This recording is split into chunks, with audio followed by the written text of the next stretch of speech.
धर्म के नाम पर चिढ़ो मत और धर्म के नाम पर चिढ़ाओ मत। इस खबर के बाद आइए आगे बढ़ते हुए बात करते हैं हरियाणा की, जहां दो बड़े डेवलपमेंट्स आज हुए हैं। पहले डेवलपमेंट यह कि खुदकुशी के 9वें दिन आईपीएस पूरन कुमार का पोस्टमार्टम हुआ और पोस्टमार्टम के बाद उनका अंतिम संस्कार कर दिया गया। आईपीएस पूरन कुमार के अंतिम संस्कार में हरियाणा के सबसे बड़े पुलिस अधिकारी यानी डीजीपी समेत तमाम आला अधिकारियों ने शिरकत की। दूसरा डेवलपमेंट यह हुआ कि एएसआई संदीप लाठर के सुसाइड नोट के आधार पर आईपीएस पूरन कुमार की पत्नी, जो कि वरिष्ठ आईएएस अधिकारी हैं, अमनीत कुमार और 4 लोगों के खिलाफ एफआईआर दर्ज कर ली गई है। ये कुछ ही देर पहले का डेवलपमेंट है। इसके साथ ही हरियाणा डबल सुसाइड का केस अब बहुत ज्यादा पेचीदा हो चुका है। आज सुबह हरियाणा के मुख्यमंत्री नायब सिंह सैनी रोहतक के लाड़ौद गांव पहुंचे। वहां उन्होंने एएसआई संदीप लाठर के घर वालों से मुलाकात की, उनको ढांढस बंधाया और न्याय दिलाने का भी भरोसा दिया। लेकिन संदीप लाठर के घर वाले लाठर की लाश के अंतिम संस्कार को राजी नहीं हुए थे। उनकी लाश कल से उनके घर में रखी हुई है। घर वाले इंसाफ की मांग पर अड़े हुए हैं। आपको बता दें कि हरियाणा पुलिस के एएसआई संदीप लाठर ने कल यानी मंगलवार की दोपहर को रोहतक में खुद को गोली मारकर खुदकुशी की थी और खुदकुशी से पहले उन्होंने एक वीडियो रिकॉर्ड कर आईपीएस पूरन कुमार पर भ्रष्टाचार से लेकर यौन शोषण तक के काफी संगीन आरोप लगाए थे और 3 पन्नों का सुसाइड नोट भी लिखा था। सुसाइड आईपीएस पूरन कुमार ने भी 9 दिन पहले किया और आत्महत्या एएसआई संदीप लाठर ने भी की। लेकिन दोनों में एक फर्क है। संदीप लाठर ने खुदकुशी के लिए पूरन कुमार के कथित भ्रष्टाचार को जिम्मेदार ठहराया, तो आईपीएस पूरन कुमार ने जाति के नाम पर होने वाले भ्रष्टाचार को जिम्मेदार ठहराया। आप सिर्फ गाड़ियां गिनते जाइए, 1, 2, 3, 4, 5, 6, 7, 8, 9, 10, 11, 12 और 13। 7 अक्टूबर को खुदकुशी करने वाले हरियाणा कैडर के आईपीएस अफसर पूरन कुमार का शव इन्हीं में से एक गाड़ी में है।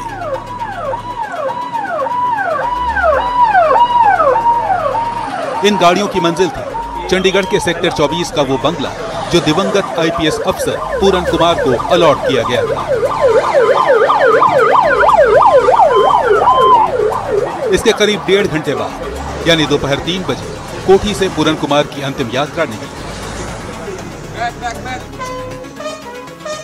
अंतिम यात्रा में हरियाणा पुलिस के सबसे बड़े अफसर यानी डीजीपी से लेकर सरकार के दूसरे प्रतिनिधि भी शामिल हुए।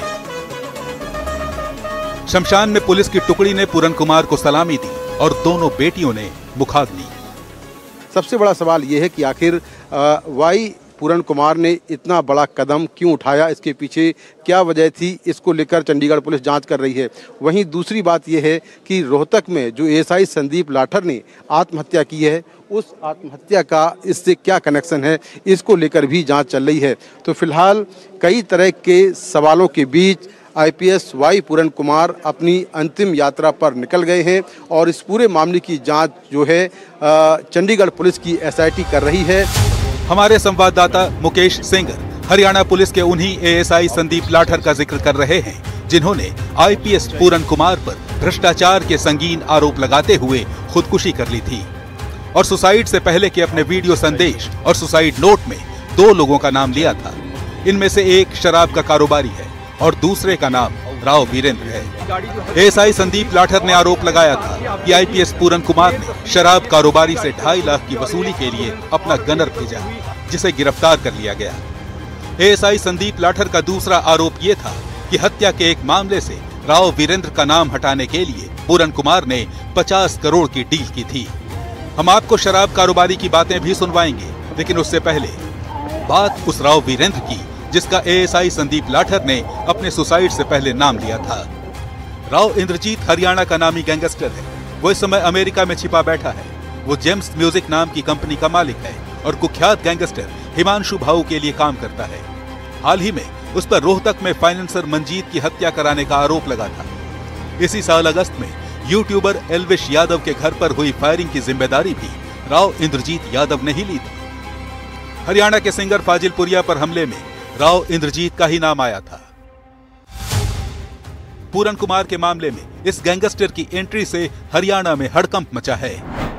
इसी बदलते घटनाक्रम के बीच वो शराब कारोबारी भी सामने आया जिसका जिक्र एएसआई संदीप लाठर ने अपने सुसाइड नोट में किया है।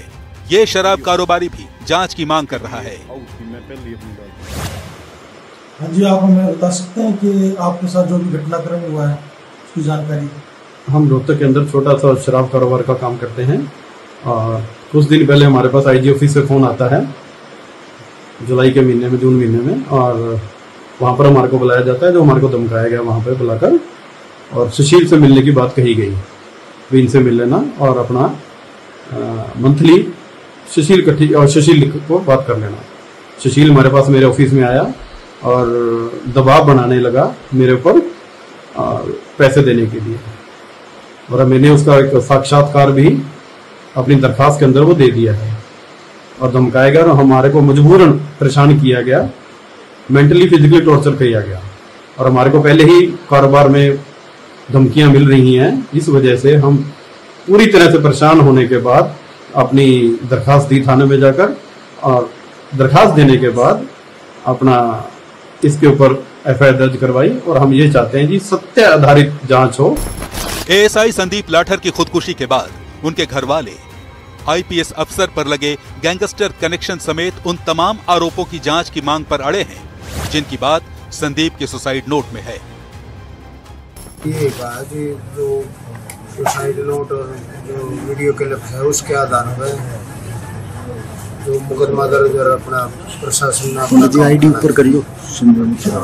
तो क्या आश्वासन मिला? जी आईडी ऊपर सीएम साहब ने आश्वासन दिया कि भाई हम कार्रवाई कराएं, दोषियों के प्रति कार्रवाई करें, तो अभी में दोषी पाएंगे हम उसके प्रति करेंगे। शिकायत दी है आप लोगों ने? शिकायत तो जो वीडियो क्लिप है वो ही शिकायत है। घर वालों का कहना है कि जब तक ये मांगे पूरी नहीं होती वो संदीप का अंतिम संस्कार नहीं करेंगे। इस बीच हरियाणा के मुख्यमंत्री नायब सिंह सैनी खुद रोहतक के उस लाठौत गांव पहुंचे जहां मामा के घर में संदीप की लाश रखी है। सीएम सैनी ने संदीप लाठर के परिजनों से मुलाकात की। करीब 40 मिनट तक बात कर संदीप के घर वालों को इंसाफ का भरोसा दिया, लेकिन घर वाले संदीप के लगाए गए आरोपों की जांच के आदेश की मांग पर अड़े हैं। तो अंतिम संस्कार कब तक होगा? जो उचित कार्रवाई हो जाएगी, जो आश्वासन दे गए सीएम साहब, उसके जो उचित कार्रवाई होगी तो। इस बीच एएसआई संदीप लाठर को सुसाइड के लिए उकसाने के आरोप में 4 लोगों पर केस दर्ज किया गया है। संदीप की पत्नी संतोष की शिकायत पर दर्ज कराए गए इस केस में आईपीएस अधिकारी पूरन कुमार की आईएएस पत्नी अमनीत कुमार, उनके विधायक साले अमित रतन, जेल में बंद गनमैन सुशील कुमार समेत 4 लोगों को आरोपी बनाया गया है। हालांकि कानूनी पैतरे पूरन कुमार के परिवार की तरफ से भी आजमाए जा रहे हैं। चंडीगढ़ पुलिस ने आईपीएस पूरन कुमार के घर वालों की मांग पर एफआईआर में SC/ST एक्ट की धारा 3(2)B भी जोड़ दी। पहले जो धाराएं लगाई गई थी उनमें अधिकतम 5 साल सजा का प्रावधान था। नई धारा जोड़े जाने के बाद आरोपी को आजीवन कारावास और जुर्माने की सजा हो सकती है। कांग्रेस सांसद राहुल गांधी आईपीएस पूरन कुमार के घर जाकर उन्हें श्रद्धांजलि दे चुके हैं। अब वो सिंगर जुबिन के घर वालों से संवेदना जताने के लिए असम जाने वाले हैं, लेकिन सवाल है कि क्या वो एएसआई संदीप लाठर के घर भी जाएंगे, उनके बिलखते परिवार को भी ढाढ़स बंधाएंगे?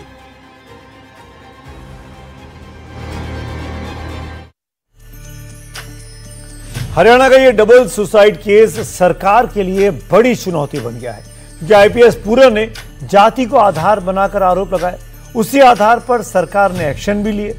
लेकिन अब जब एएसआई संदीप लाठर ने सुसाइड किया तो आईपीएस पूरन के प्रति नजरिया बदल गया। कल तक उनके घर वाले पोस्टमार्टम न करवाने पर अड़े हुए थे, लेकिन आनंद फानन में उन्होंने आज पोस्टमार्टम भी करवाया और उनका अंतिम संस्कार भी कर दिया। अब संदीप लाठर के दावे को आधार बनाकर आईपीएस पूरन की पत्नी पर भी एफआईआर कर दी गई है। सरकार की चाल भी पूरी तरीके से बदल गई है। अब साफ लग रहा है कि सरकार पर संदीप की जाति वालों का भी दबाव बन रहा है। वैसे आपको हम यहां बता दें, संदीप लाठर जाट है, ऐसे में सरकार के लिए केस तलवार की धार पर चलने जैसा बन गया है। मामूली सी चूक गंभीर दुर्घटना को जन्म दे सकती है, क्योंकि हरियाणा जाट और जाटव संघर्ष के लिए कुख्यात रहा है और ये दोनों समुदाय हरियाणा के सबसे बड़े वोटिंग कम्युनिटी भी है। आगे बढ़ते हैं।